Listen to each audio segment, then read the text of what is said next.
Olá, a gente vai começar aqui na Causa Operária TV mais uma análise política da semana.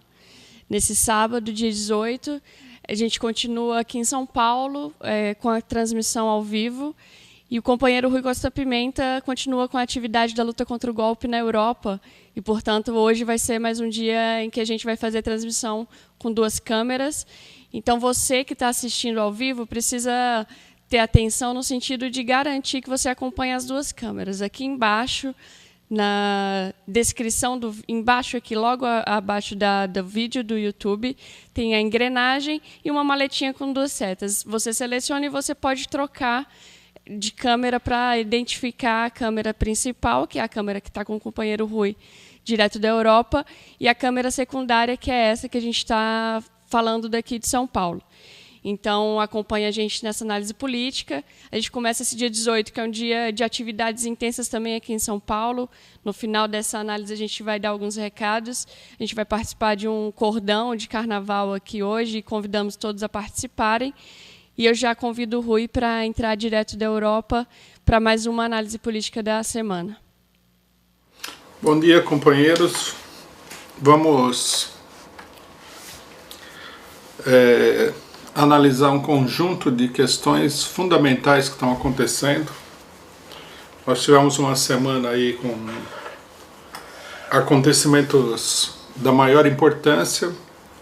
Em primeiríssimo lugar, o deslocamento de tropas do Exército para o Rio de Janeiro, com a ocupação da cidade, que coloca às claras o problema que está por detrás de toda essa mobilização do Exército Nacional pelo governo golpista, né? No caso do Espírito Santo, a mobilização ficou justificada, né, por eles pelo menos, pelo fato de que havia uma crise extraordinária com a polícia militar, que entrou em greve, e uma situação de descontrole nas ruas em função da greve da polícia militar. Nos presídios também a justificativa foi segurança pública. No entanto, no Rio de Janeiro, o que nós temos, que predomina no Rio de Janeiro, não são problemas de segurança, embora logicamente que o Rio de Janeiro tenha os mesmos problemas dos outros estados, provavelmente até num grau mais avançado, mas não está acontecendo nada de significativo nesse momento. O que está acontecendo no Rio de Janeiro, de fato, é uma crise entre o governo estadual do Rio de Janeiro, que lançou um plano de ataque às condições de vida dos trabalhadores do Rio de Janeiro muito duro, e que provoca uma situação de rebelião em todo o funcionalismo público. Quer dizer, no Rio de Janeiro fica claro que a presença das Forças Armadas nas ruas, ela está diretamente voltada contra a mobilização popular. Já não haveria o pretexto de que as tropas estão nas ruas do Rio de Janeiro para conter alguma situação extraordinária. Isso revela a realidade dessa mobilização militar feita pelo governo golpista. Nós estamos diante de exercícios militares e de mobilização de tropas para conter a eventualidade de uma rebelião popular generalizada. O motivo disso daí é absolutamente claro, né? Os golpistas levaram a economia nacional a um buraco, procuram atribuir isso ao governo anterior, mas não é verdade. Eles tiveram uma política recessiva para enfrentar a situação e levaram a situação econômica a uma crise extraordinária. A previsão de crescimento para os próximos 2 anos é de os mais otimistas, né, que falam que vai ter um crescimento, falam em crescimento de 0,5, 0,8, o que em termos brasileiros não é crescimento nenhum. Na realidade, com esse crescimento, toda todos os novos contingentes que entrarem no mercado de trabalho vão ficar desempregados, o crescimento não comporta a absorção desses contingentes, e uma boa parte da população que hoje está na fronteira entre a pobreza absoluta vai cair para uma situação de pobreza absoluta, que serão, sem dúvida nenhuma, milhões de pessoas. Nós já fizemos o prognóstico aqui, né, e nós queremos reafirmar isso daí, que é muito importante, no sentido de que a política do governo golpista, que é um FHC-2 bastante desenvolvido, vai levar a uma onda de miséria, de pobreza, de crise social no Brasil sem precedentes. Qualquer coisa que os golpistas digam, que eles estão saneando a economia, etc. e tal, não deve ser levado em consideração por nenhuma pessoa séria. O que vai restar disso daí é um aumento da miséria no país muito grande. O governo FHC deixou como herança, a principal herança do governo FHC, independentemente do que digam os defensores da política neoliberal, foi o contingente de aproximadamente 50 milhões de pessoas abaixo da linha de pobreza absoluta. Quer dizer, são as pessoas que hoje recebem o Bolsa Família, se não me engano, 54 milhões de pessoas. Isso daí vai aumentar. Vai aumentar, uma parte dessas pessoas vai regredir, uma parte de pessoas que estavam na linha divisória da fome, né, vai cair para o lado negativo dessa estatística, e a situação vai se transformar numa situação insustentável. Como essa situação é uma situação imediata, e o governo, ao mesmo tempo, carece totalmente de autoridade política para controlar isso daí, e carece de política para controlar essa situação, o que ocorre é que é necessário colocar as tropas na rua para conter a possibilidade de uma explosão social provocada por essa política econômica. Essa é uma coisa que nós já vimos no Brasil anteriormente, não é a primeira vez que aparece, né? E normalmente essas políticas desastrosas elas terminam numa grande explosão social que obriga o governo a reformular a política, obriga a troca de governo, etc. e tal. Por isso nós estamos também, nesse momento, num momento de grande crise política do ponto de vista institucional. Não há acordo entre os próprios partidos golpistas, e há uma série de fatores que nós vamos discutir aqui que colocam em risco a própria continuidade, o desenvolvimento e a estabilização do golpe. Né? Antes de falar sobre isso daí, a gente deveria dar uma palavrinha sobre o Rio de Janeiro, onde a situação é particularmente grave no que diz respeito à falência do Estado e à política do governo estadual, do PMDB, que era um aliado do PT e depois se passou para o lado do golpe, e que vem sendo atacado pela direita da burguesia desde então, que é um governo falido, acuado, e que procura levar adiante um programa duríssimo, um pacote duríssimo de ajuste contra os funcionários públicos e tudo mais, e evidentemente não está se saindo bem. O problema do Rio de Janeiro ele é importante porque ele coloca, de um ponto de vista localizado, o problema geral da situação política. Os movimentos, a esquerda pequeno-burguesa, né, de um modo geral, os sindicatos e tudo mais, adotaram uma posição política bastante recuada no que diz respeito a isso. Eles levantam as reivindicações dos funcionários públicos, que são reivindicações, em geral, de caráter sindical, né, de defesa contra os ataques, mas carecem de qualquer tipo de proposta política mais geral.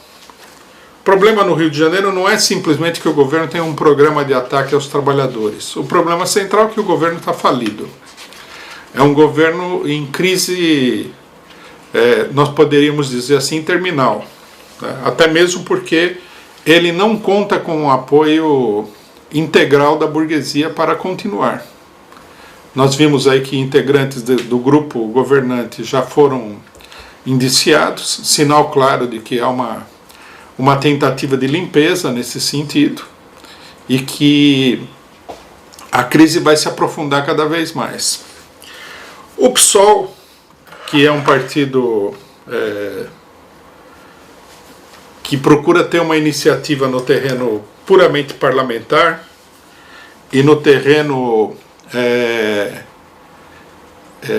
puramente jurídico, lançou aí a proposta de impeachment, de impedimento do governador, em função da maneira como ele aplicou as verbas. Ele não teria aplicado 1 e tanto por cento do orçamento destinado à saúde e educação, não me lembro bem agora. Então ele deveria ser impedido. Esse tipo de resposta à situação, que tende a agrupar setores de esquerda que não sabem direito por onde progredir, ele parece ser uma solução combativa. Quer dizer, você lança aí a palavra de ordem de colocar para fora o governo que é diretamente responsável pela situação atual, ou pelo menos aparece como sendo o único responsável pela situação atual. Mas o problema é o seguinte: qual é a alternativa ao governo? Que é o problema da situação política de conjunto. A palavra de ordem do fora Pezão é equivalente à palavra de ordem do fora Temer. O problema nesse momento no Brasil não é quem que você deve colocar para fora, mas muito concretamente quem que você deve colocar para dentro. Quer dizer, quem seria o governo que substituiria o governo do Rio de Janeiro? Porque nós temos que entender que o partido está atravessando um golpe de Estado e que os golpistas que estão, apesar de toda a crise que eles enfrentam, na ofensiva com a iniciativa política, eles estão tratando de demolir os seus adversários da maneira mais completa possível e de dominar todo o espectro político. O fato de que haja uma rebelião popular, uma revolta popular contra um determinado governo, não elimina essa situação. Não é porque os funcionários estão rebelados que isso daí vai resultar num progresso em relação à situação atual. A iniciativa do PSOL, ela peca justamente pelo caráter estreito com que ela é lançada no Rio de Janeiro. Quer dizer, ela simplesmente coloca que se tiraria o governo para fora.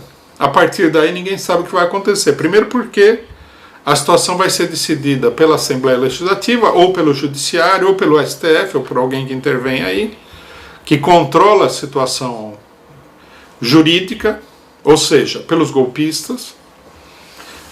E segundo, que todo o processo institucional a partir daí vai ser controlado justamente pelos golpistas. O que seria necessário no Rio de Janeiro seria a organização de uma frente única das organizações sindicais e de todos os setores que lutam contra o governo, no sentido de criar uma mobilização mais ampla, que extrapolasse o âmbito do funcionalismo público, que colocasse para escanteio os elementos direitistas que participam da mobilização, principalmente os setores ligados à polícia.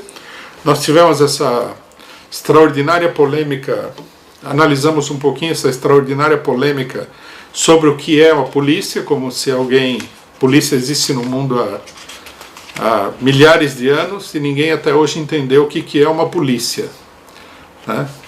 A polícia, ela é formada por elementos direitistas. A extrema-direita tem um enorme papel dentro das organizações das forças policiais. Isso daí precisaria ser colocado para escanteio, né? O movimento não pode ficar nem a reboque, nem numa política de frente única com essa extrema-direita. E as organizações sindicais e políticas dos trabalhadores deveriam procurar criar uma alternativa no Rio de Janeiro. Uma alternativa ao conjunto dos setores da burguesia de direita e dos aliados da direita, como é o caso do PMDB, abrindo caminho para uma alternativa própria dos trabalhadores. Isso só pode se dar por meio da mobilização e não pode se dar, e não vai se dar, por meio de uma iniciativa legislativa e institucional como a que o PSOL está fazendo. Essa iniciativa institucional e legislativa vai acabar sendo totalmente controlada pelos golpistas que controlam as instituições que têm o poder de interferir nisso daí. Não é porque um partido apresenta uma proposta de impeachment que ele vai controlar o desenvolvimento disso daí. Quer dizer, a luta contra o governo, contra o ajuste e contra a direita, que tem que ser parte dessa luta, tem que surgir de uma organização própria e independente dos trabalhadores. Na nossa opinião, a CUT, em primeiro lugar, e os sindicatos mais importantes do Rio de Janeiro deveriam convocar o mais rapidamente possível uma Assembleia Popular, no sentido de organizar o movimento operário popular contra a situação de caos que está criada no Rio de Janeiro. Pedir imediatamente a retirada das tropas do Exército das ruas do Rio de Janeiro, né? Condenar qualquer tipo de aliança com os elementos de extrema-direita das forças de segurança que participam do movimento a título de funcionários públicos e criar dessa forma uma alternativa independente com um programa independente. Então nós temos essa situação. Voltando um pouco à questão das Forças Armadas, né, duas coisas para se destacar para mostrar como a situação se desenvolve no sentido que nós apontamos anteriormente. Primeiramente, o líder do golpe, Michel Temer, declarou que o Exército está à disposição para intervir em qualquer caso de perturbação da ordem pública. Quer dizer, ele, sem nenhum pudor, logicamente, porque ele é um golpista, declarou que o país está sob estado de sítio. Havendo qualquer tipo de perturbação, quem decide qual é a perturbação, qual é a natureza da perturbação, qual é a importância dessa perturbação, é ele mesmo, é o governo dele, golpista. As Forças Armadas serão chamadas a intervir. O país está oficiosamente, digamos assim, sob estado de sítio. Isso teria que ficar absolutamente claro, né? E as forças de esquerda que se colocaram contra o golpe deveriam prestar atenção no que está acontecendo, porque a maior parte não fala nada disso, fica numa discussão sobre o Moreira Franco, sobre o Alexandre Moraes, né, as maquinações internas do governo golpista, mas não vê que o governo golpista evolui no sentido de colocar em marcha uma ditadura que já está sendo colocada em lugar, está sendo colocada em prática, com o apoio das Forças Armadas. Então isso daí é da maior importância. O comandante do Exército, ele declarou que precisa tomar cuidado, que as Forças Armadas não podem intervir assim, assim, assim, assado, o que apenas reforça a ideia de que as Forças Armadas vão intervir. Porque se ele fosse contra intervir, ele falaria diretamente que é demais, está errado, não podemos ir para o Rio de Janeiro, não podemos estar nos presídios, temos que ficar nos quartéis, etc. e tal. Na realidade, o que ele está fazendo é um discurso para dentro da própria corporação militar, no sentido de impulsionar os setores aliados aos golpistas, controlar, num certo sentido, a extrema-direita, acalmar os setores de esquerda que porventura existam dentro das Forças Armadas, democráticos, etc. e tal. Mas a declaração dele deixa absolutamente claro, apesar de parecer uma negativa, que a intervenção militar ela vai se expandir, vai se consolidar. O país está sob estado de sítio, essa é a realidade. É um estado de sítio, digamos assim, controlado, tá? Mas não obstante isso, é um estado de sítio. É uma situação extremamente grave. Para que a gente também não perca de vista a ofensiva geral dos golpistas, nós podemos ver aí a iniciativa do STF, do do ministro Luiz Fux, uma das personalidades grotescas do STF, que mandou de volta, obrigou o Senado a mandar de volta para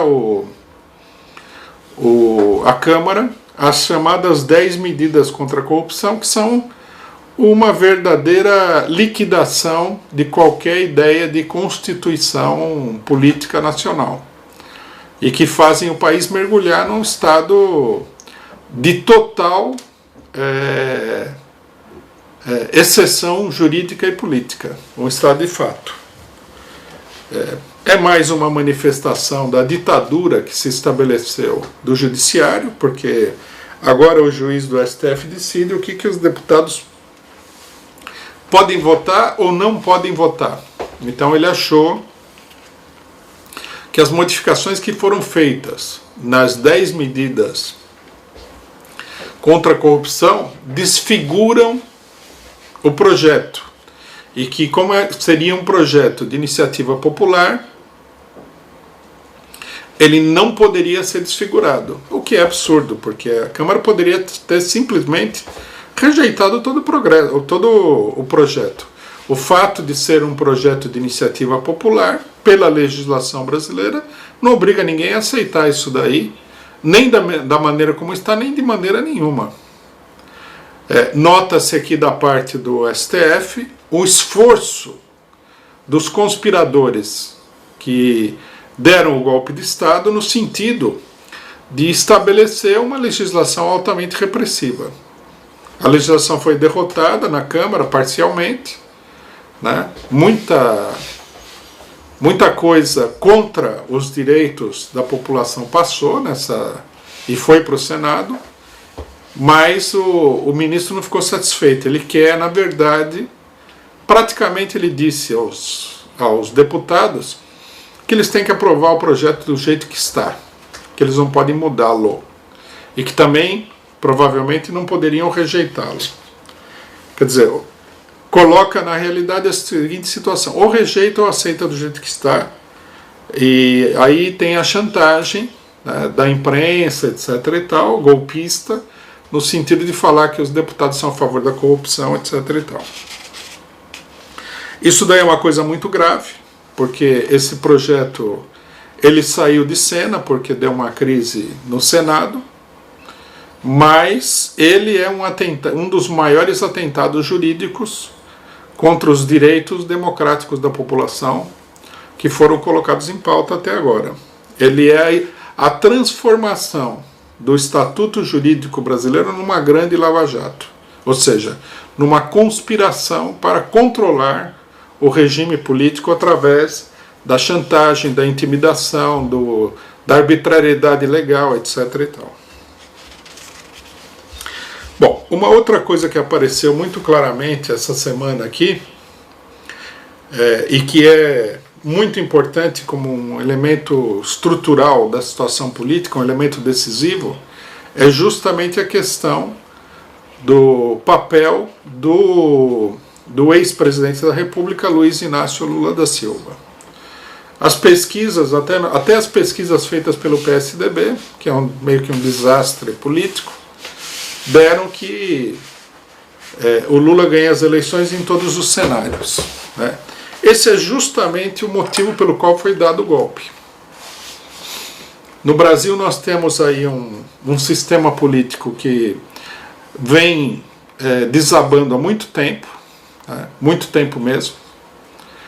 Os partidos principais da burguesia, como o DEM, o PMDB, o PP, o PSDB e outros menores, vêm sendo erodidos pela crise política, já muito, né? Tiveram um enfrentamento muito grande com o povo, com a classe trabalhadora. Depois, o governo FHC provocou um desastre completo no país. E, finalmente, o PT surgiu como um partido alternativo a esses partidos, um partido, logicamente, muito moderado, conciliador com a burguesia de um ponto de vista geral, mas que contrariava, numa série de coisas, o domínio dos partidos tradicionais. É justamente esse problema que deu origem ao golpe. Depois da crise provocada pelo governo FHC, o PT conseguiu 4 mandatos consecutivos. E agora nós estamos vendo que se houver uma nova eleição e essa eleição for relativamente democrática, o Lula ganharia a eleição novamente. Esse é todo o problema do golpe de Estado. É preciso tirar da situação política esse elemento que é um elemento que está conectado com as contradições que existem entre o regime político burguês e as massas. Lula representa aí de uma maneira logicamente que confusa, mas concreta, a aspiração das massas contra o regime político burguês.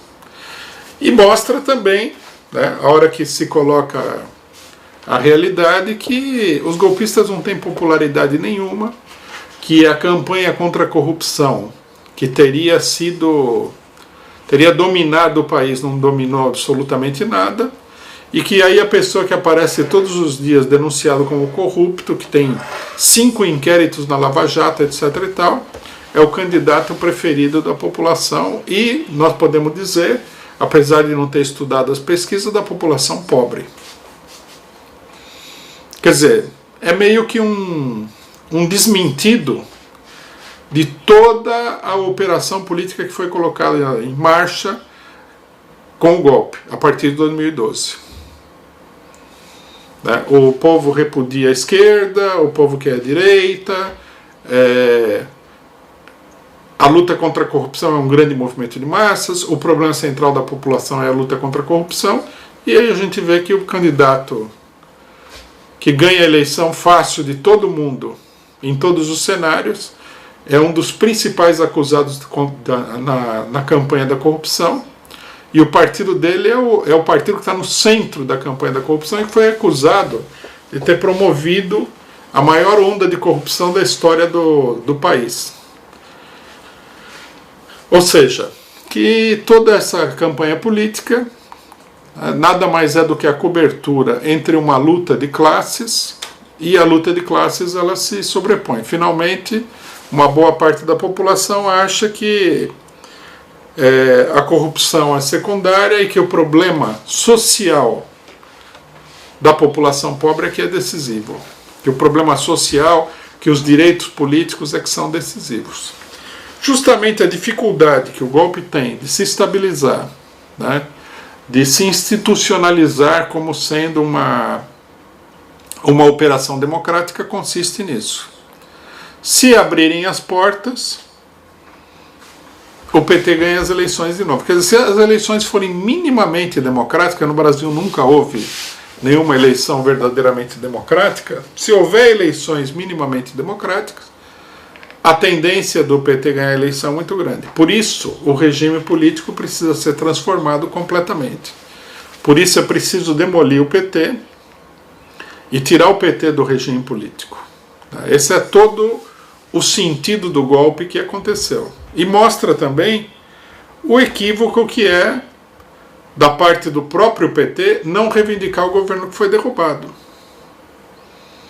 Aqui existe uma confusão que é a seguinte: segundo vários setores do PT, o povo seria a favor do Lula, mas não seria a favor da Dilma. O que é uma coisa meio absurda, porque se o povo, digamos assim, se há uma parcela expressiva da população que votaria no Lula, logicamente que essa mesma parcela da população prefere um governo do PT com a Dilma do que o governo Michel Temer. Ou, portanto, não apoia o golpe. E, portanto, seria favorável a derrota do golpe e o retorno do país à situação de legitimidade institucional. Então, quer dizer, os cálculos aqui são todos equivocados. Bom, o problema para a elaboração de uma política diante dessa situação é justamente o poder que tem essa candidatura do Lula. Porque, como ele tem todo esse poder, e a burguesia não quer chegar num acordo com o PT nesse momento, a questão-chave do momento é justamente tirar o Lula e o PT da disputa. Quer dizer, o golpe está sendo obrigado e será obrigado, desde o início, a se transformar, né, num regime abertamente ditatorial. Porque se o principal partido de esquerda do país não pode concorrer às eleições, não pode nem concorrer às eleições, não se pode falar em nenhum tipo de democracia, seja lá com que flexibilidade, com que latitude a gente possa entender essa democracia. Então, quer dizer, a pedra no sapato do golpe chama-se Luiz Inácio Lula da Silva, e com ele justamente o PT. O Lula ele caiu naquela categoria em que a burguesia não consegue nem engolir e nem cuspir. Então ele fica entalado na garganta da burguesia. Relembramos aqui o famoso editorial do Estado de São Paulo, que falava que a esquerda precisava se livrar do Lula. Quer dizer, se livrar do Lula significa que a esquerda precisa assumir um papel complementar no regime político. Não pode aspirar a governar o país. Governar o país tem que ser para os representantes diretos da burguesia.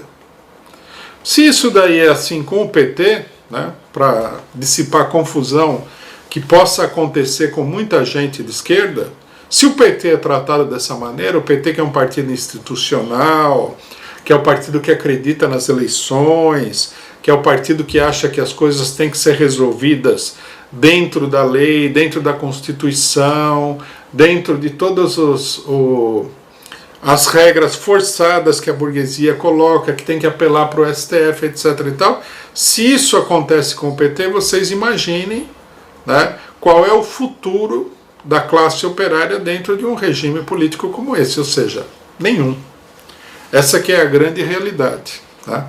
O problema do PT não é julgar se o PT é um partido bom para os trabalhadores ou ruim, se ele é um partido revolucionário ou reformista, se ele é um partido independente da burguesia ou que colabora com a burguesia. Esse não é o problema. O problema é que, sendo um partido tão moderado, tão conciliador, o regime político não consegue assimilar esse partido. Se não consegue assimilar esse partido, se não consegue dar as menores condições para que esse partido tenha uma participação no regime político, imagine o restante do movimento operário. Imagine o movimento operário numa situação de radicalização, qual não seria a reação desse regime político. Por isso que o Lula é um problema chave na situação política. Relembramos aqui o problema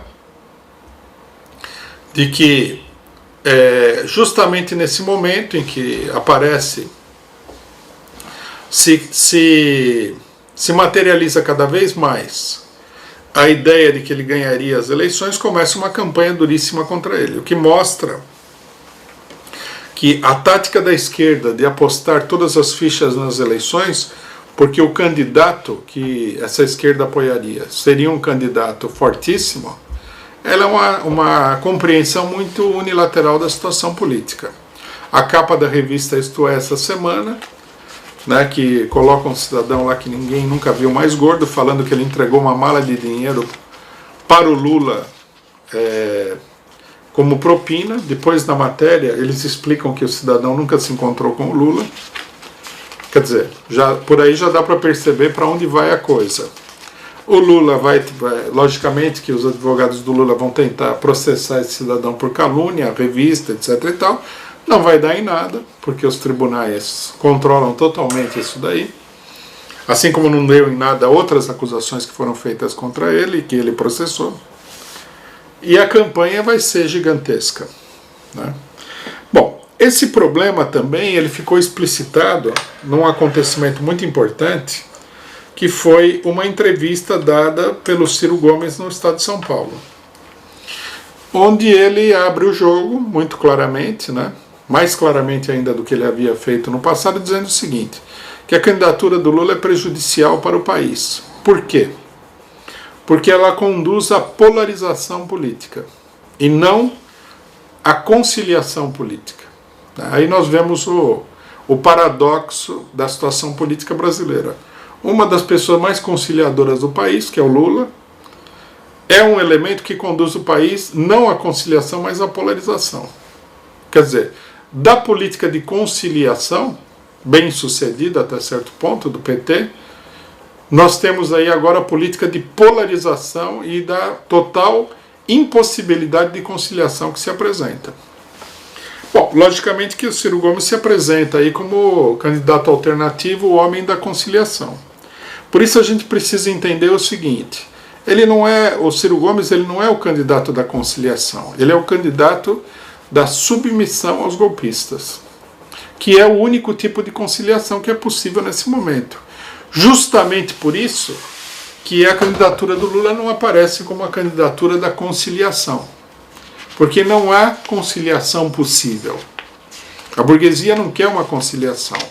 A burguesia quer extirpar a esquerda, as organizações sindicais, as organizações populares, de sem terra, de estudantes, de movimentos diversos, de dentro do regime político. Essas organizações, elas teriam que ocupar um papel muito mais secundário dentro do regime político do que elas ocupam hoje. Mas com um partido do tamanho do PT, com um candidato como Lula, é praticamente impossível reduzir esse movimento a essa condição, dentro de uma política institucional de eleições, etc. e tal, como nós estamos vendo. Não no marco de uma política revolucionária, porque o PT e os seus dirigentes não aspiram a uma política revolucionária, eles aspiram a uma política de conciliação, né, de dar X para, como o Lula falou, ele deu para os banqueiros, deu para os capitalistas e deu para os trabalhadores. Logicamente que essa divisão aí ela não é fraternal, ela é extremamente desigual, né? Os trabalhadores recebem uma migalha e os banqueiros e industriais recebem uma fortuna. Agora, mesmo nessas condições, essa política é rejeitada pela burguesia. O que a burguesia quer é arrancar o couro da população pobre do país. Por isso a política de conciliação ela está impossibilitada. A candidatura do Ciro Gomes é uma tentativa de substituir a candidatura de conciliação por uma candidatura de submissão. Uma candidatura servil aos propósitos dos golpistas, né? Quer dizer, o regime político brasileiro ele é tão rígido que ele não comporta mais, a burguesia brasileira não comporta mais nem mesmo uma política de conciliação de classes ao velho estilo. É preciso uma submissão de todos os partidos políticos, de todos os setores políticos, de todos os movimentos, ao bloco fundamental que domina o regime político. É isso que nós temos que encarar e é isso que nós temos que compreender, né? Por isso também que a política das diretas já, ou seja, uma política de conciliação dentro da situação atual, é uma política muito difícil de ser levada adiante. Bom, no marco geral da situação política, nós temos aí uma mobilização geral, convocada principalmente pela CNTE, pelos professores, para o dia 15, que está sendo convocada como uma greve geral. Logicamente que nós não devemos aí alimentar uma expectativa de que isso aí será uma enorme greve geral. A princípio não aparece desse ponto de vista. Mas como nós já dissemos várias vezes no passado, é preciso tomar iniciativas, tá? E nesse sentido, é preciso tomar iniciativas para poder desenvolver um movimento que se transforme, num dado momento, numa mobilização de massas muito ampla contra o golpe de Estado. A mobilização está sendo chamada em defesa da CLT, contra a reforma da aposentadoria, mas, né, todos os setores conscientes têm que entender que o centro dessa mobilização, para que ela seja bem sucedida, é a luta contra o golpe de Estado. não é possível, né, que a luta se desenvolva sem colocar em pauta o problema político, que é o problema central. Não se pode ter ilusão numa política de reformas sindicais dentro do processo golpista. É uma coisa totalmente sem sentido. Há uma tendência grevista, é uma possibilidade que esse movimento tenha uma maior envergadura. A gente vê a greve de Florianópolis, o funcionalismo público, mas o fato é que, embora haja greves, mobilizações, uma tendência espontânea à explosão em função da situação econômica e da política econômica dos golpistas, nós temos muito chão para percorrer. De qualquer maneira, né, isso são avaliações apenas, nós temos que ver como é que a coisa se desenvolve. A tarefa é jogar todo o esforço na convocação do dia 15 para que se produza a maior manifestação possível que nós sejamos capazes de fazer. É preciso ir aos locais de trabalho, às fábricas, mobilizar os estudantes, mobilizar o funcionalismo público, mobilizar os trabalhadores de todas as categorias, para que a mobilização seja uma mobilização enorme e consiga desfechar um golpe contra o governo atual, desfechar um golpe contra os golpistas, por assim dizer. Bom, queria tocar aqui quatro questões pontuais, só para firmar uma posição, rapidamente, sobre questões que aconteceram essa semana. O mais importante delas foi a decisão do STF sobre as prisões. O STF, que está se notabilizando como uma coisa bizarra, cada vez mais, tomou a decisão de que as pessoas que estão presas em condições degradantes para um ser humano, em total violação da lei existente no país, elas têm o direito de processar os responsáveis pelo encarceramento em R$2.000. Quer dizer, você pode ficar lá 7 anos, dormindo dentro de um chiqueiro, empilhado como sardinhas dentro de uma lata de sardinha. Você pode pegar a AIDS, ser assassinado dentro da prisão. Você pode sofrer todo tipo de humilhação, de condição degradante, e depois você tem o direito de processar as pessoas que submeteram você a essa situação em R$2.000. É uma das decisões não apenas absurdas, mas mais calhordas e canalhas que algum tipo de autoridade pública no Brasil já tomou até hoje. Nós temos que insistir aqui numa questão chave. O regime prisional brasileiro é uma questão, é um problema de lesa humanidade, é um atentado a qualquer direito que a gente possa imaginar ou atribuir, por mais elementar que seja, a um ser humano. É uma forma de tortura, e se isso daí tivesse sido feito na Iugoslávia, por exemplo, onde o imperialismo está procurando controlar diretamente, destruindo lá determinados setores políticos que fazem oposição a eles, os líderes já estariam no Tribunal de Haia há muito tempo. Aqui a gente não precisaria do Tribunal de Haia. As pessoas que tomam conta da prisão, pela lei brasileira, se isso aqui fosse uma coisa a ser levada minimamente a sério, já estariam todas no banco dos réus. Não há lei no Brasil que permita tratar um ser humano da maneira como as pessoas são tratadas dentro das prisões. O STF, vendo a situação de caos, né, que repercute fora do Brasil de uma maneira absurda, né, nós estamos na Europa nesse momento, os europeus nem conseguem entender o que está acontecendo no Brasil. Para eles não é que é ruim, é incompreensível, né? Essa questão do Espírito Santo, as prisões no Brasil, a maneira como essas coisas são retratadas na imprensa internacional, é uma coisa assim que parece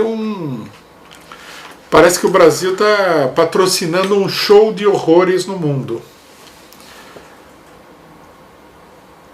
Se o Estado não tem condições de prender uma pessoa numa situação de mínima dignidade humana, ele não tem o direito de prender.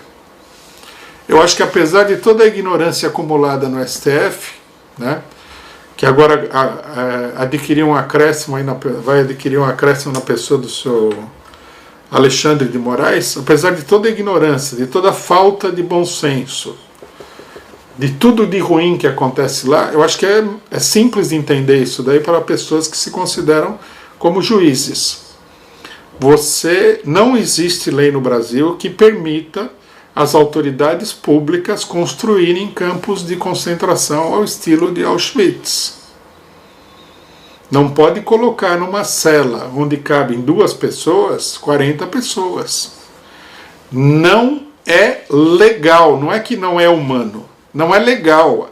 Não existe previsão legal para isso daí. Então a decisão do STF, digamos assim, coloca mais um prego no caixão dessa instituição que só tem feito coisas absolutamente fora do comum. Não vamos nem falar na decisão que foi tomada em relação ao Moreira Franco, né? Depois de todo o debate sobre o Lula, aí o Moreira Franco recebe lá o foro privilegiado e o STF, desconsiderando totalmente o país inteiro, aceitou. Mas essa questão das prisões, isso é absurdo. Não existe nenhuma ilegalidade maior do que isso daí. Isso não poderia ser mantido. O STF está mantendo uma situação de profunda ilegalidade no país, que veio à tona com essas rebeliões. Qualquer rebelião que aconteça, qualquer crise nesse sistema, o STF é o responsável direto por essa situação, por não ter tomado a única medida juridicamente cabível, que era: se não tem condições de prender, não tem direito de prender. É simples assim. Não importa que você tenha pessoas condenadas. Para você prender, você precisa ter as condições de prender. E essas condições no sistema prisional brasileiro não existem. São 700 mil pessoas que estão submetidas a um regime desumano de encarceramento. Isso não pode continuar. Bom, uma segunda questão que chamou a atenção, queria fazer um rápido comentário, é uma matéria do PSTU sobre o Trump. O PSTU, aproveitando toda a campanha que está sendo feita encabeçada nos Estados Unidos pelo New York Times e pelo Partido Democrático contra o Trump, criou uma nova revolução popular. Segundo o PSTU, o que existe nos Estados Unidos é a revolução popular. O povo rejeita o Trump. É mais ou menos o esquema do Egito e da Ucrânia reproduzido para os Estados Unidos.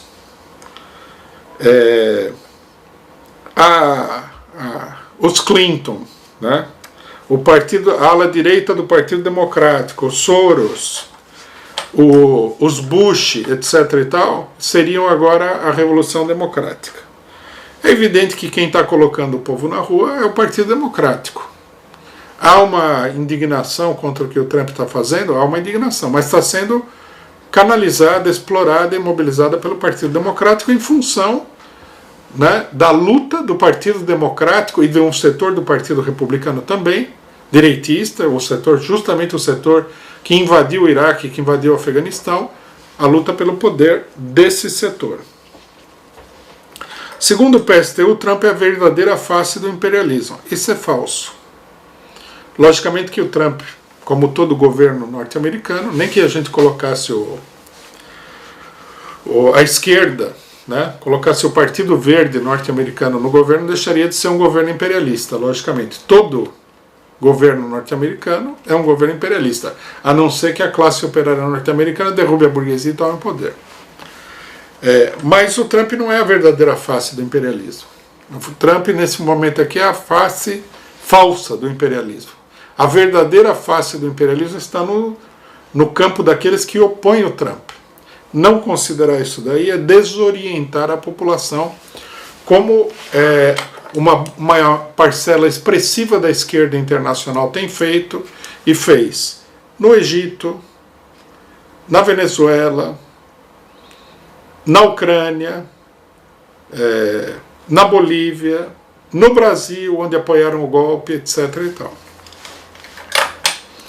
Bom, uma terceira questão que é importante comentar, uma questão menor, mas que diz respeito a problemas que a gente vem tratando sistematicamente, sobre o Carnaval.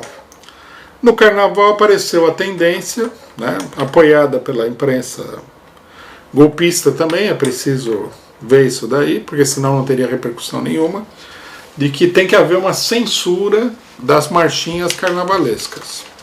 Porque algumas das marchinhas carnavalescas, elas têm frases, temas, etc. e tal, que não condizem com a ideologia de determinadas pessoas.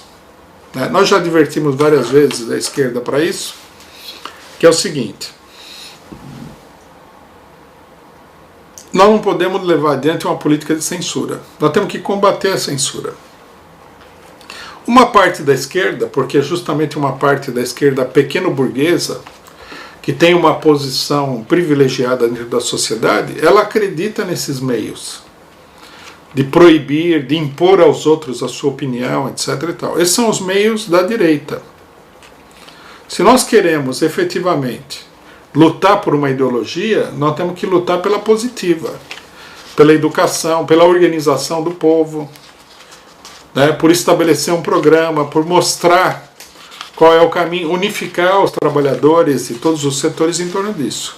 A censura, a imposição, a política de, digamos assim, de bedel de escola, não é uma política que vai unificar nem a classe trabalhadora, nem esses movimentos, nem vai fazer progredir nada. Toda proibição acaba levando ao oposto, né? A uma oposição contrária.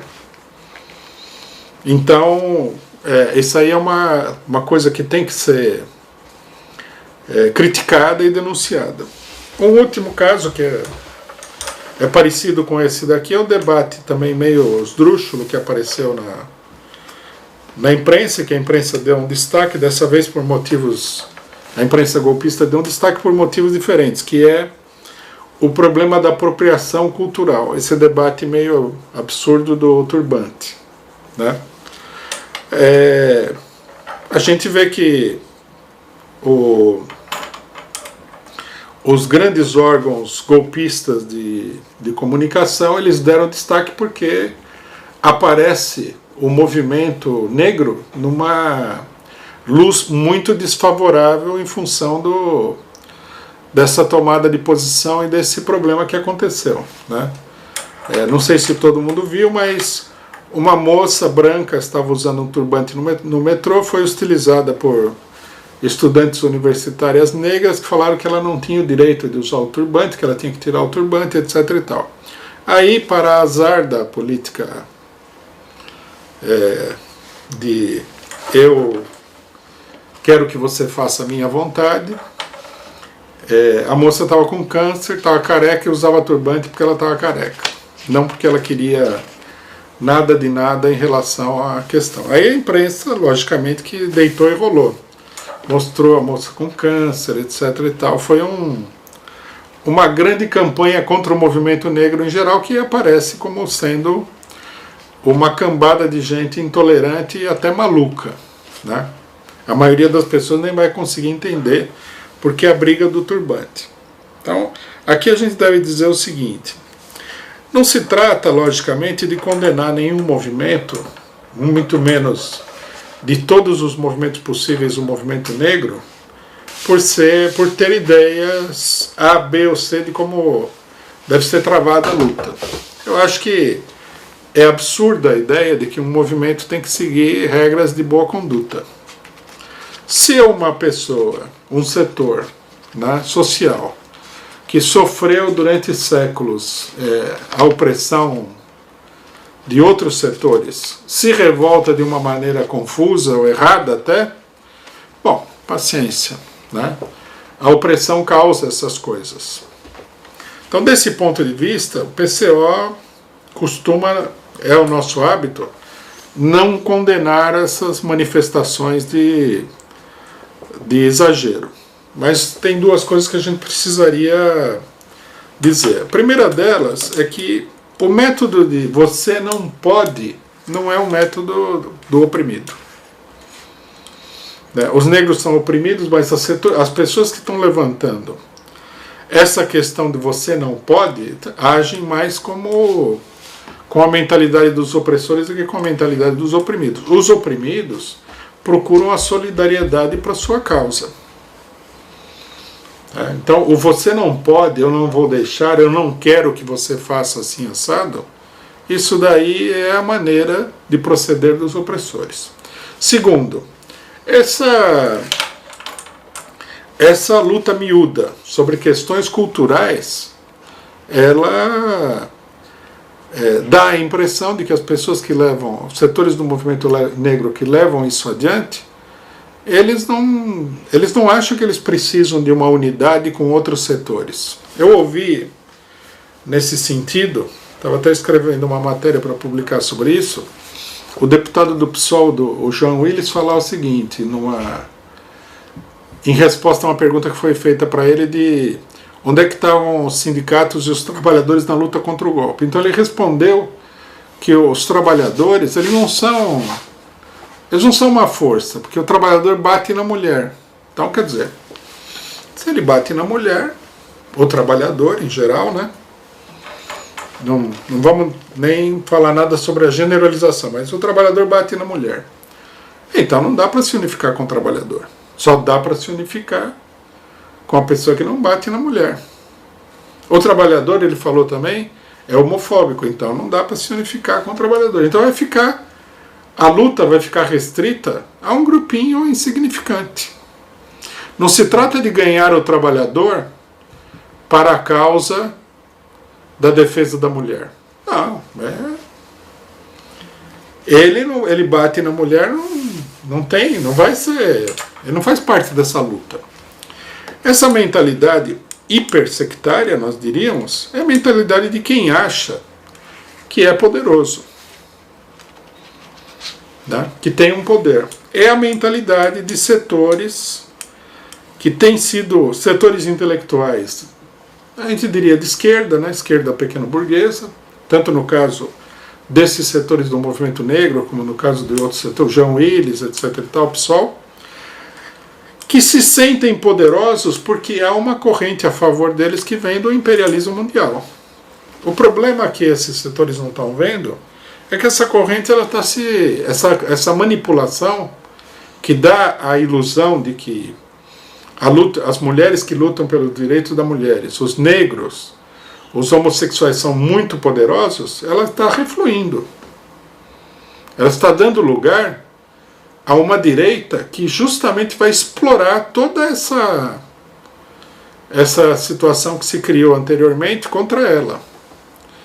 Então esse sectarismo é um beco sem saída para a luta desses setores. Se o oprimido ele tem o direito de se revoltar, seja lá com que pensamento for, contra a opressão, nós não vamos pedir para ele que ele siga um livrinho de regras, né? Não é do nosso feitio. Como política de um partido, como política de uma força política, isso daqui é a coisa mais errada que alguém poderia fazer. Que é alienar todas as pessoas que podem ser parte dessa luta porque acham que são poderosos, quando na realidade isso é apenas uma ilusão, eles não são poderosos, a direita está crescendo, está no encalço de todos esses movimentos que foram muito manipulados pelo imperialismo democrático, entre aspas, no último período.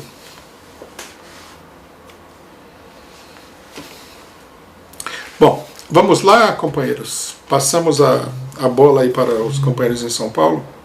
A gente vai retomar aqui em São Paulo, então, com as perguntas. Lembrando que, para quem estiver assistindo agora ao vivo, é importante que você selecione aqui embaixo do lado da engrenagem a câmera secundária e a câmera principal. A câmera principal é a que está com o Rui e a câmera secundária é essa que a gente vai usar aqui em São Paulo para fazer as perguntas. A gente vai separar as perguntas em 2 blocos e, assim que eu terminar aqui de ler, volta para o Rui na câmera principal e depois, ele terminando esse primeiro bloco com as respostas, a gente volta aqui para fazer o segundo bloco de perguntas.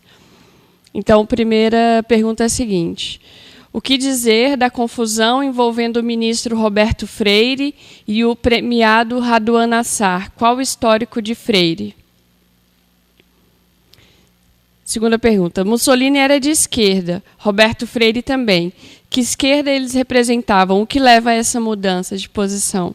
Deles, no caso, né? Como está vendo a situação do campo, das terras indígenas e a intenção do governo de vender para estrangeiros? Tarso Genro se voluntariou a responder pergunta formulada por Moro contra o Conselho do Defensor de Lula. Aí pede para que comente essa questão do Tarso Genro. Sem conseguir prender Lula e com a desmoralização do golpe, é possível que os golpistas queiram fazer acordo? Lula mesmo já teria sinalizado vontade de dialogar? Essa possibilidade de dialogar foi dita pela imprensa, né, na semana passada, que Lula estaria se apresentando com a possibilidade de diálogo e tal. Se Lula vencer em 2018, ele conseguirá governar? E aí a última pergunta desse bloco é: essas pesquisas sobre as eleições de 2018 não fazem a esquerda se distanciar da luta contra o golpe? Bom, sobre a questão do Freire. O Freire, o partido dele, o PPS, ele deu uma guinada tão profunda para a direita que já ninguém lembra que esse pessoal era a maioria do Partido Comunista Brasileiro. A ala chamada eurocomunista, a ala mais democrática do Partido Comunista. O Roberto Freire era secretário-geral do Partido Comunista. Eles abandonaram o nome, abandonaram o comunismo aí, entre aspas, né? E se passaram para a direita.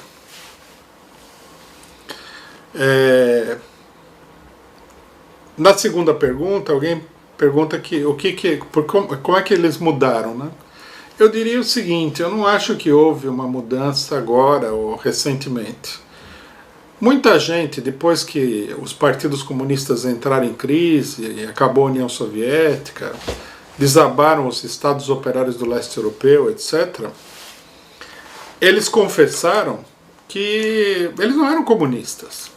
Eles estavam lá porque era o partido que estava no governo. Na realidade, se a gente for ver a pregação, as ideias dessa gente, eles têm uma atividade contra o comunismo muito antiga. Essa transformação se deu nesse sentido. Eles se transformaram em pessoas de direita. No fundo disso daí, o que tem é a cooptação social e econômica de uns setores da esquerda pela burguesia. Roberto Freire hoje faz parte de um partido que é uma sublegenda do PSDB. E ponto final. Mais nada, foi colocado no Ministério da Cultura aí como prêmio por serviços prestados. É um homem do PSDB. Em geral, o que acontece é isso daí: são pessoas sem convicção nenhuma, às vezes até com uma mentalidade anticomunista, que são cooptados pela burguesia. É o que aconteceu com Mussolini também. Que está na pergunta que foi feita a questão do Mussolini. O Mussolini ele foi na época comprado pelos franceses, na época da guerra, para fazer propaganda contra a guerra. E ele viu a possibilidade, ele era um político, ele não era um fanático fascista que nem os outros, ele era um político, demagogo, e ele viu nesse movimento todo a possibilidade de chegar ao poder. Bom, sobre a questão das terras estrangeiras, pelas notícias até o exército brasileiro se espantou, né? É ser muito capacho, né? Vender o território nacional a estrangeiros. Coloca em perigo o próprio país. Você imagina com toda a campanha que tem fora do Brasil de que a Amazônia deveria ser uma zona internacional neutra e tal, você escancarar a venda de terra para estrangeiros. É uma coisa extremamente perigosa e um entreguismo total e completo, né? A situação dos índios, a situação do campo vai piorar exponencialmente. Nesse momento aqui, eles têm mantido a coisa sob um determinado controle, apesar de que aumentou muito a violência no campo. Mas isso vai chegar ao paroxismo da violência, nós podemos ter certeza absoluta disso. O caso Tarso Genro, bom, Tarso Genro é o homem da ala que quer substituir o Moro dentro do PT, né? Ele quer criar um tribunal para julgar o pessoal já dentro do PT. Quer dizer, o cara já seria entregue para a justiça julgado por pessoas do PT, que não querem... Não é que os que vão julgar acham que o outro é culpado, eles não querem estar comprometidos com uma pessoa que apareceu na Rede Globo, nas folhas da revista Veja, ou do Estado de São Paulo, ou da Folha, como acusado de corrupção, né? O grande problema deles é o que fazer com o Lula, que é acusado todo dia de corrupção.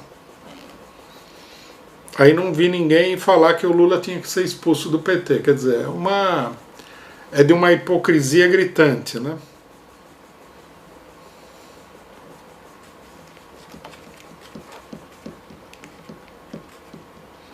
O problema do acordo com o Lula é o seguinte: o acordo com o Lula é um problema, porque o que é um acordo político? Né? Como é que se faz um acordo? O acordo ele é feito sempre sobre a base de uma determinada relação de força. O acordo é a formalização, é o reconhecimento das partes dessa relação de forças. Então, eu percebo que o meu adversário não pode avançar mais do que tanto e que eu não vou conseguir também, ou não compensa, fazer ele recuar mais do que ele já está, etc. e tal, então fazemos um acordo sobre aquela base. O problema do acordo com o Lula é que o Lula, do ponto de vista de um regime eleitoral, ele é uma pessoa muito poderosa.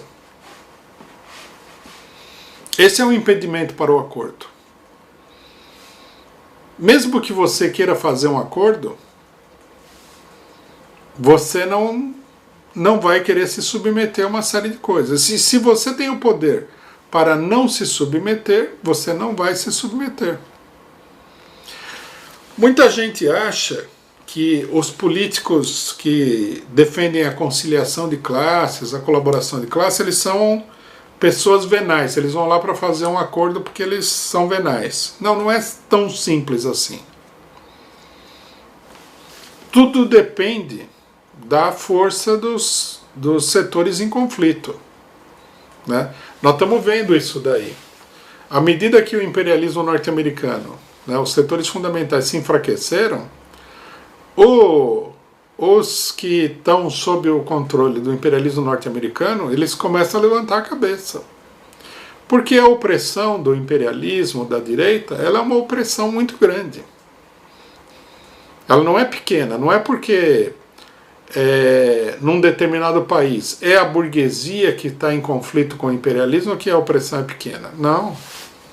O imperialismo não deixa a burguesia de nenhum país atrasado se desenvolver, não deixa nem a burguesia dos países desenvolvidos fazer o que eles querem. A opressão é muito grande. Você imagina um país atrasado. Se a pessoa puder respirar, conseguir um espaço maior para respirar, ela vai fazer. Então o problema com o Lula é isso daí. O Lula pode até sinalizar que ele quer dialogar e que ele quer chegar num acordo, mas ele tem poder para passar por cima do acordo. Imagine se o Lula for eleito pelo voto popular. Logicamente que, por mais que ele queira a conciliação, não queira brigar e tal, o poder que ele tiver vai levar ele a impor um recuo grande aos outros. O que vai acontecer?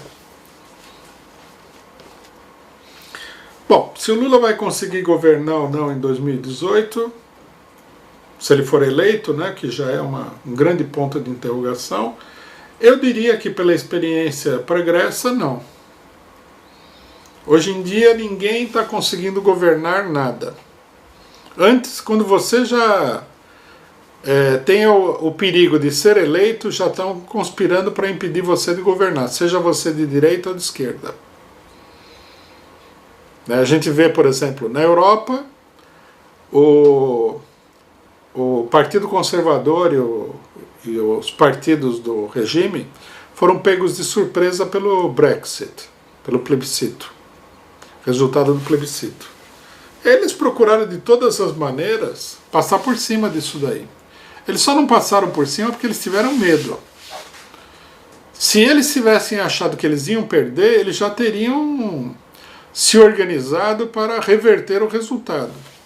A política da burguesia mundial, do setor fundamental, que são os bancos, o capital financeiro, é a mesma política que a direita tinha com Getúlio Vargas. Não tem que ser candidato. Se for candidato, não deve ser eleito.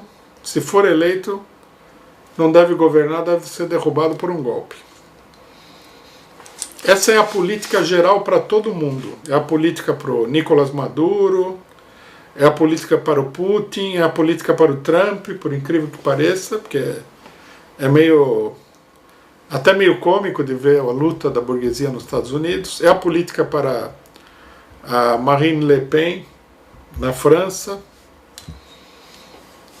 Não tem que ser candidato. Se for candidato, não pode ser eleito. Se for eleito, não pode governar. Essa é a situação geral. Então eu diria que se o Lula conseguir... O Lula está naquela situação. Não pode ser candidato. Se for candidato, não pode ganhar. Se ganhar, tem que ser derrubado por um golpe. A gente já tinha, inclusive, falado isso antes da eleição de 2014, que era por aí que vinha a questão, já com a Dilma. E a Dilma não é o Lula.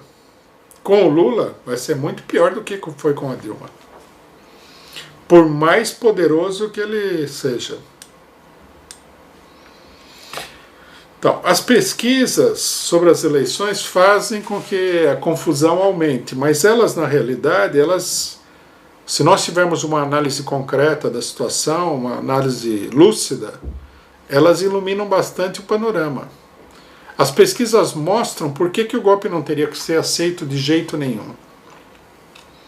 E por que é uma capitulação muito grande abandonar a luta contra o golpe. Porque no meio da crise que se formou, que era uma crise previsível, né, os golpistas não têm apoio político nenhum. Você vê, eles colocaram na pesquisa o Aécio Neves como candidato. O Aécio Neves tem menos de 10% dos votos. O PMDB. O PMDB vai ganhar a eleição? Quem que seria o candidato? Michel Temer? O Romero Jucá? O Sarney? Esse pessoal não ganha eleição nem para presidente de centro acadêmico de universidade do interior de qualquer estado do país, né? Então, quer dizer, o que nós teríamos que entender é que a popularidade do Lula que aparece na pesquisa mostra o tamanho da capitulação política que é abandonar a luta contra o golpe. que é tudo uma miragem, é tudo um ilusionismo. Os golpistas não têm apoio político. Bom, voltamos aí com os companheiros de São Paulo e o restante das perguntas.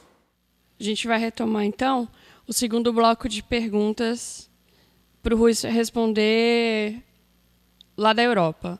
Bom, essas perguntas têm, em geral, a ver com o caráter do Exército e da luta de resistência contra o golpe e o fascismo, né? Então, primeiro, como lidar com os setores mais à esquerda das Forças Armadas, como que a esquerda e o movimento contra o golpe poderia lidar com isso, qual a avaliação sobre o momento com a nudez da hipocrisia do judiciário e da mídia, está aberta a possibilidade de virar o jogo e haver ações mais ofensivas por parte dos movimentos contra o golpe? Próxima pergunta é se é possível que a população se revolte e enfrente os militares da mesma forma como ocorreu na Turquia. E como cada vez fica um comentário e a pergunta, né? Cada vez mais fascistas estão invadindo eventos, sindicatos, salas e solenidades da esquerda, com o intuito de acuar e hostilizar os movimentos operários. Como lidar com esse tipo de situação? Como combater os fascistas? E aí vem uma pergunta sobre o armamento. Não está na hora de armar os movimentos populares e enfrentar o exército e a polícia nas ruas? Vocês apoiam a liberação do porte de arma. Porém, com essa liberação não haverá um agravamento das injustiças, pois os mais pobres, os pretos não serão alvos da legítima defesa das classes abastardas? E aí tem uma última pergunta. Na sua opinião, o primeiro lugar de Lula nas pesquisas, o PT subindo o tom contra o MBL em São Paulo e a expulsão de um bolsominion, entre aspas, numa reunião do PCdoB. Além, a gente pode citar de um dos fundadores lá do Revoltados Online, que foi, eu não sei se todo mundo viu isso, foi no acampamento do MTST que está acontecendo na Paulista, e ele também foi expulso do acampamento e teria sido ainda mais bonita a cena se não tivessem protegido ele, né? Mas, enfim, essa é a pergunta, se isso indica uma reação da esquerda. Bom, sobre o problema da esquerda no Exército, não dá para saber direito exatamente o que acontece, mas sempre há uma esquerda no Exército. Logicamente que se o ambiente for desfavorável, o setor mais esquerdista fica sendo muito minoritário, fica calado, fica acuado, precisa ver o nível de perseguição que tem aí contra a esquerda e tudo mais. A maneira de lidar com esses setores é a maneira de lidar com todos os setores políticos da sociedade. É preciso estimular, esclarecer, fazer evoluir a consciência desses setores e organizar, né? Logicamente que, em se tratando das Forças Armadas, esse trabalho político, que seria uma coisa normal, comum, corriqueira, adquire uma peculiaridade, porque logicamente que a vigilância e a repressão aí seriam muito grandes. Mas com certeza que tem setores democráticos e com posicionamentos políticos diversos. Bom, se está na situação de virar o jogo ou não, o problema aqui, eu queria repetir uma coisa que eu já falei várias vezes, que eu acho que é muito importante como um elemento permanente, estrutural da situação política. Para derrotar o golpe é preciso uma ampla mobilização popular. E quando eu digo ampla, não é um ato público de 30 mil pessoas, é uma mobilização de centenas de milhares, milhões de pessoas contra o golpe. Quer dizer, o povo pode derrotar o golpe. A situação favorece isso daí? Favorece, porque a crise é muito grande, as divisões internas no interior da burguesia são muito grandes, a situação é caótica, a situação econômica é caótica, tudo isso favorece. Então, seria possível. Vai acontecer? Precisamos ver, né? Pode acontecer, porque nós vimos nos recentes acontecimentos aí, na questão das prisões e na questão do Espírito Santo, que o ambiente político no meio do povo está aquecido por causa da crise econômica.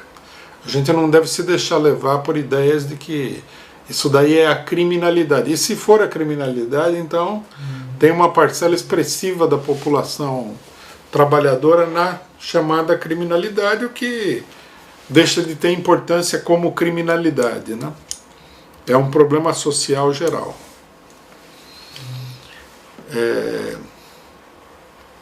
Bom, a outra pergunta é parecida com essa. É possível que a população se revolte em frente aos militares como na Turquia? Perfeitamente possível. Inclusive no Brasil, em pequena escala, em escala local, já aconteceu. Quando o exército ocupou o Morro do Alemão, os soldados participaram junto com a polícia pacificadora, né? Um nome muito adequado, né? Da tortura e do assassinato de 6 rapazes no Morro do Alemão. A população explodiu lá e se enfrentou com o exército foi obrigado a se retirar do morro.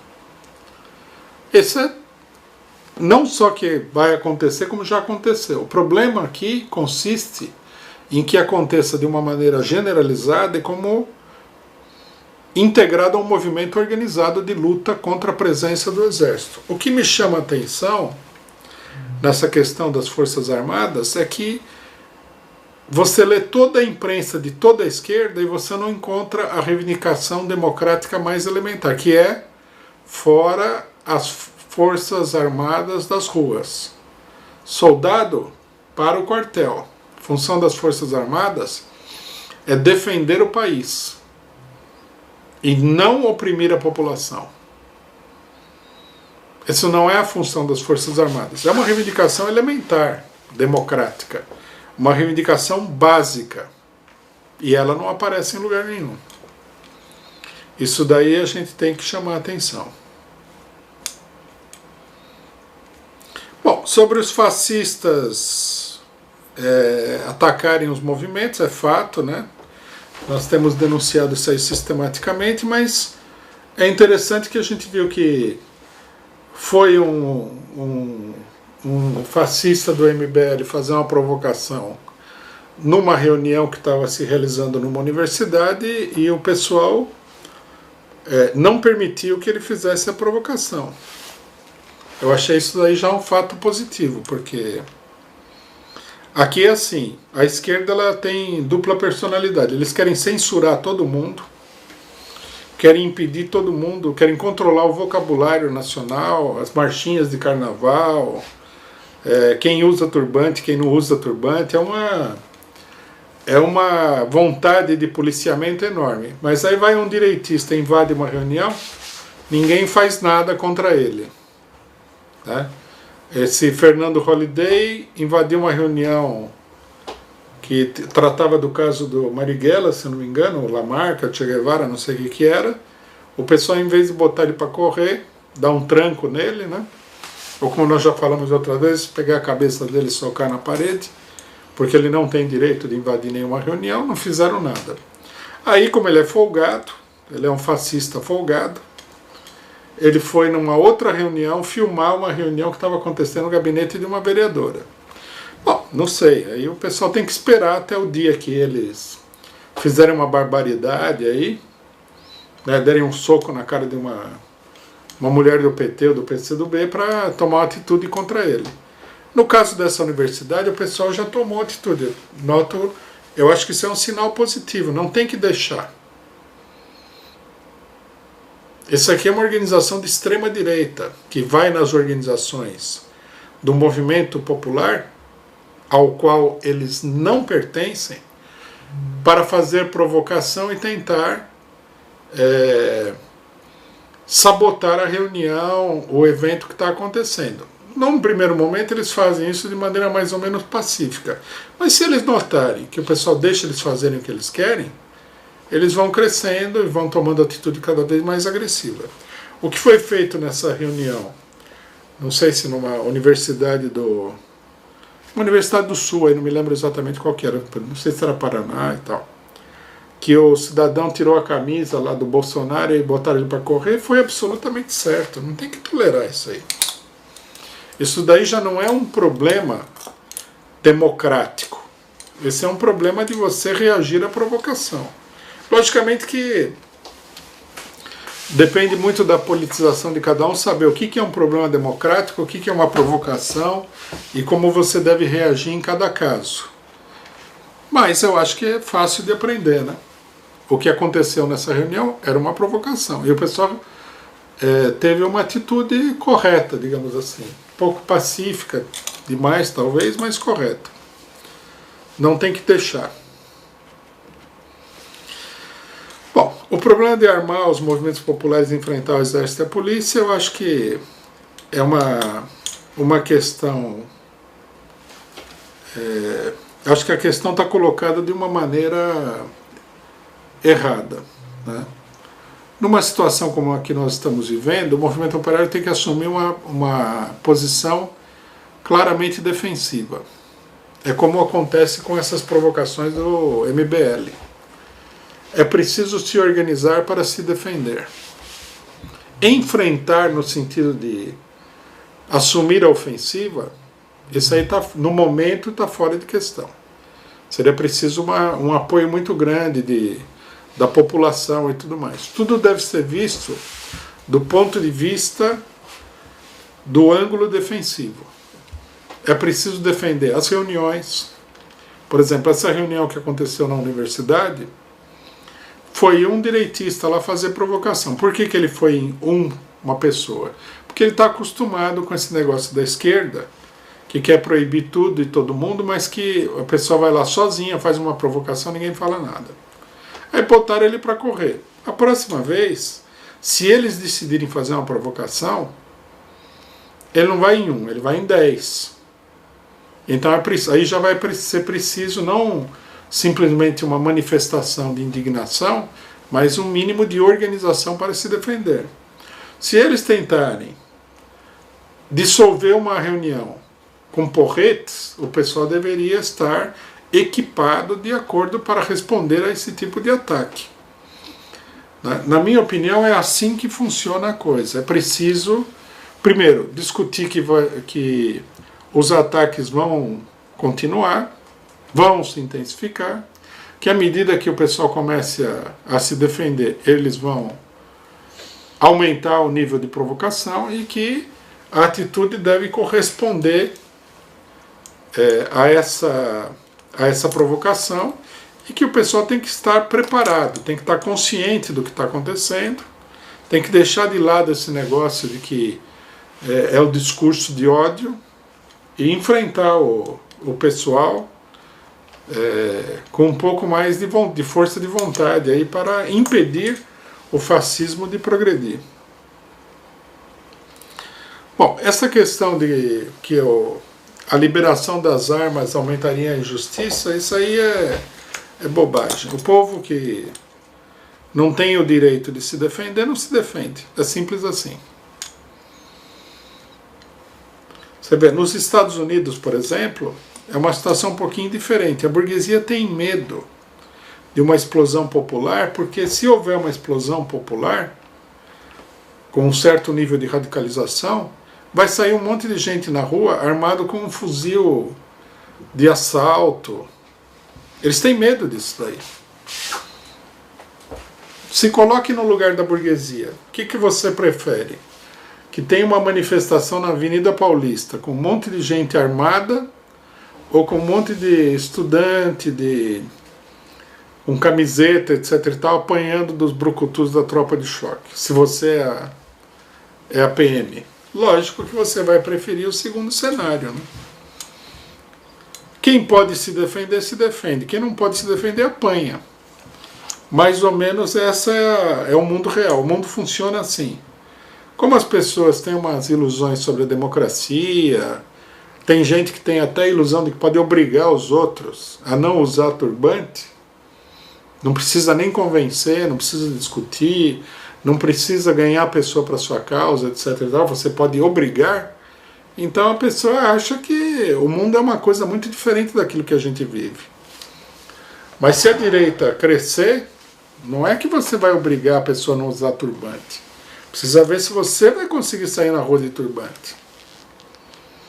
Esse que é o problema que está colocado. Então,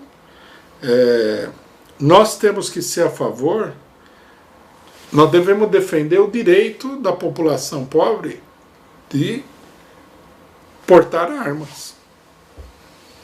Quem não tem meios para se defender, apanha. É simples assim.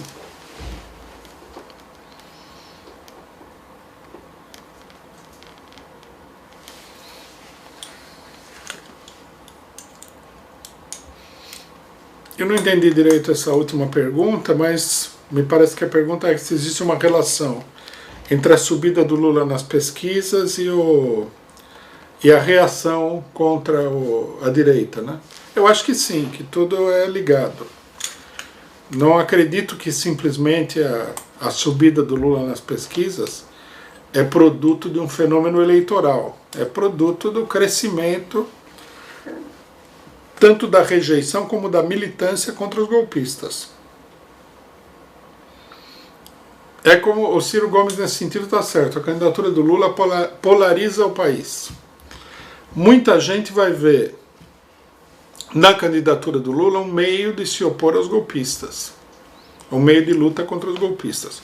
Por isso que nós falamos que uma coisa é a reivindicação de eleições diretas como meio de combater o golpe e outra coisa é a candidatura do Lula. São coisas bem distintas. Bom, passamos aí aos companheiros de volta. Então a gente vai se preparando para encerrar a análise política da semana. Vou convidar já para algumas atividades que a gente está preparando aqui no Centro Cultural Benjamin Perret. Primeiro que hoje, dia 18, o partido está participando de uma ala de operários no Carnaval de São Paulo, junto ao bloco Cordão do Colombolo, na Vila Madalena. Então, a gente vai sair daqui do CCBP, que fica próximo à região da saúde. Quem quiser participar, é só chegar que a gente vai estar denunciando o golpe com pirulitos e outros meios de protestos para denunciar o golpe, a administração do Dória, enfim. Semana que vem tem o baile de Carnaval à Fantasia, aqui também no Centro Cultural Benjamin Perret, no dia 25. Vai ter marchinha, grupo tocando samba tradicional de São Paulo e escola de samba também. Então vai ser um dia bastante animado para o Carnaval, aí, de quem quiser participar com a gente. E eu queria convidar as mulheres para participar amanhã de uma reunião que vai acontecer aqui no Centro Cultural Benjamin Perret, às 15 horas. E é uma reunião de preparação para o 8 de março. A gente, do coletivo de Mulheres Rosa Luxemburgo, junto com outros grupos, também de mulheres, mas o Comitê de Luta contra o Golpe de São Paulo, pela anulação do impeachment, vai estar realizando essa reunião para preparar o 8 de março como um dia de luta contra o golpe e as medidas dos golpistas. Então, quem puder vir aqui até o CCBP amanhã às 15 horas, aqui na região da Saúde, em São Paulo. E o Causa Operária TV vai fazer a transmissão ao vivo também da plenária. Então, vai poder participar pessoas de diversos estados, enviar perguntas, fazer propostas, enfim. A ideia é que a gente consiga fazer, no 8 de março, um dia de luta contra o golpe e realizar ações com material para todo o país. O coletivo Rosa Luxemburgo está se preparando para intervir no dia com panfletos, a nossa revista Mulheres, que vai ser retomada. Então, quem puder participar é um dia importante aí, ou acompanhar a transmissão ao vivo a partir das 15 horas. Eu agradeço a presença de quem está aqui e a audiência de todos na Causa Operária TV. Obrigada.